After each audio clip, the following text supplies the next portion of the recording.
Onions can be grown three different ways. One is from seed.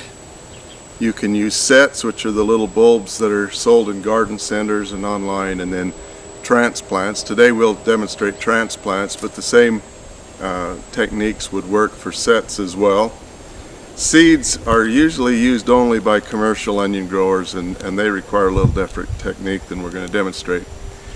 Onions can be planted as early as the soil can be worked. They're quite hardy, and so this is actually the 31st of March as we're filming this, and that's about as early as you could plant anything here in our climate.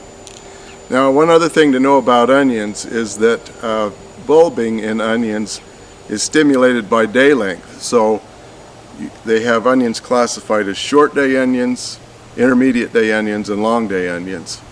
And you need to get an onion that is the right for your area, specifically for your latitude. So in the south, in Georgia and Texas, they use short day onions, and they begin to bulb when the days are fairly short. If we planted them here in the north, we could get out even this early and plant them, but they would get the signal to start bulbing so early in the year that they wouldn't get very much size to the onion, because the size of the bulb depends on the size of the plant when the day length signal is given. So in our area we can use either intermediate or long day onions, and so that's what we've purchased. And these plants were actually arrived a couple of days ago from Texas, and we're going to see about getting these in the ground. Now, I've made some furrows, and onions are often planted in a furrow when you're using transplants or sets. And I've run some water down the bottom of the furrow. Not enough to soak completely from furrow to furrow, but just enough to get the bottom of the furrow wet, so that I'm putting the roots right into moist soil. And I've gone crossways on this bed. I grow in wide beds, so this is a bed that's about 5 feet wide with walkways on either side. That's my technique, and I've gone crossways on them on the bed so that to facilitate weeding, basically. So I weed with a hula hoe or a scuffle type hoe, and it's pretty easy for me to walk along the walkway and just drag the hoe between the rows of onions, which are about 10 to 12 inches apart, and keep the weeds out. You could use this same technique if you were going to go, if I had made the furrows long way and was going to furrow irrigate or whatever. You can do the same principle. Make your planting furrow with the hoe, whatever is a comfortable depth with that you can drag soil with a hoe, and then just wet the bottom, and we're going to put the onions right into that moist soil. So we'll show you how that's done.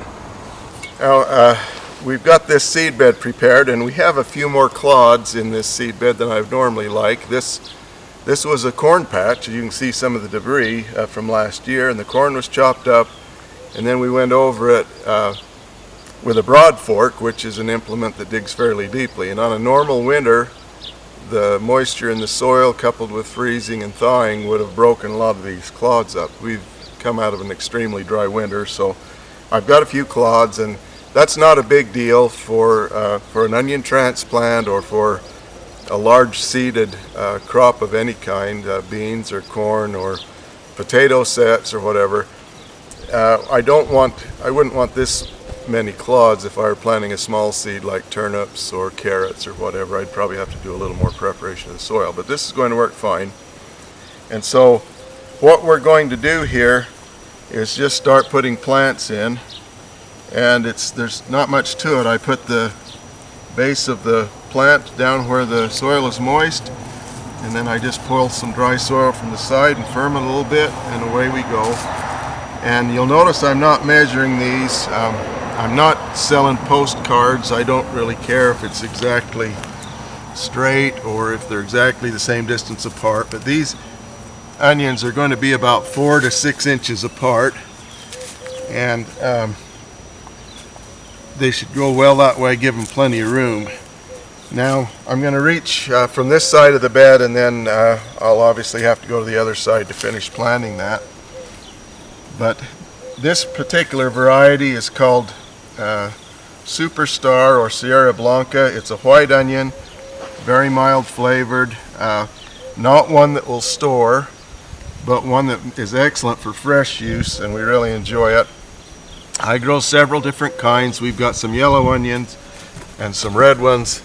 I have one variety I grow specifically for storage. So when you're purchasing your onions, regardless of how you get them, you should think about your uses and get an onion that will suit you.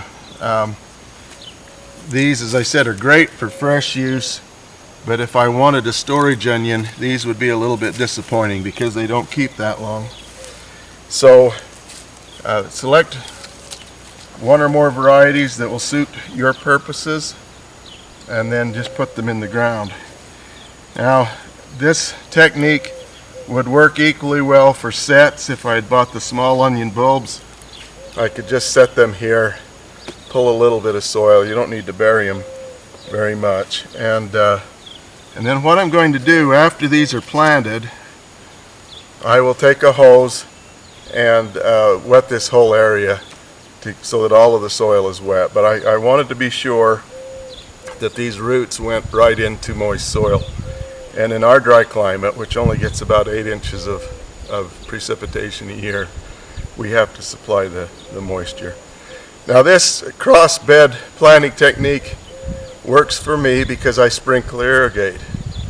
Again, if I were going to furrow, I would have run the onion rows parallel with my furrows, or possibly if I was using a drip system, the rows would parallel the drip system.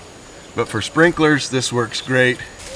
And so that's all there is to planting onions. Get the soil ready, make your furrows, wet it, and put the transplants in.